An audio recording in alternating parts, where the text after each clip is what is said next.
Alright guys, so same job. We're just working on those templates for the steel columns. And I thought I'd talk to you also about your pad footings. You know, if you're working on pad footings, square, the square footings that are outside of your slab, standalone. Some people call them piers. Some people call them columns. But actually, technically, they're a pad footing. They're not a pier. A pier is something different. A column is something different. So, I thought I would just go over a couple things. If you have some pad footings that you have to work on, because there's a few things that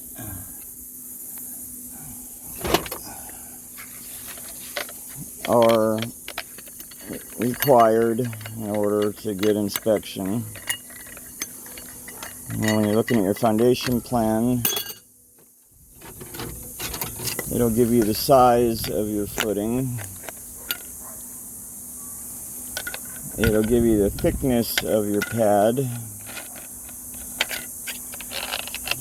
Even though it gives you the thickness of the pad, there's also you have to see how far below grade your pad footing is supposed to start. Like here in Southern California, a typical pad footing, a typical pad, the dirt pad that your slab, that your house sits on, typically nowadays they call for it to be 8 inches. So top of finished floor is 8 inches above the pad height. We like it to be 6 inches. That's what it pretty much has always been. Nowadays they put 8 inches. So if it says that your pad footing is 12 inches thick, then the 12 inches would start 8 inches below your finished floor. So it'd really be 1 foot 8 deep below that form out there. That's how you would figure the height of it.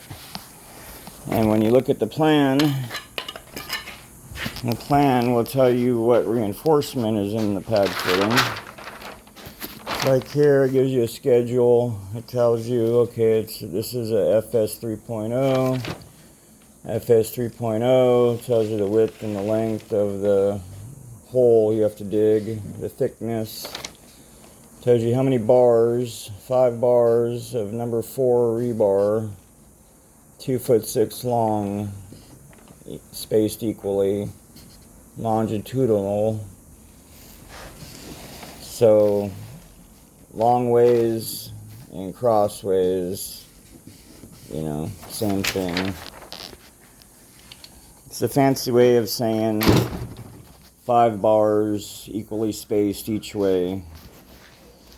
And when you do the rebar in the footing, so if the footing says that it's 3 foot wide each way, rebar always has to be 3 inches away from the dirt. So 3 inches this side, 3 inches this side, that means your rebar is always 6 inches shorter than your hole. That's something that you always want to know. I know some people, they think about it the other way, but that's not how it is. Whatever size they tell you that pad footing is, that's the size of the hole, and the rebar is always 6 inches shorter.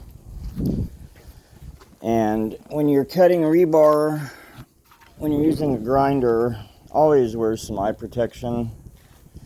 I've had so many close calls. I had one on Saturday. One of these blades came apart, shot all across my face.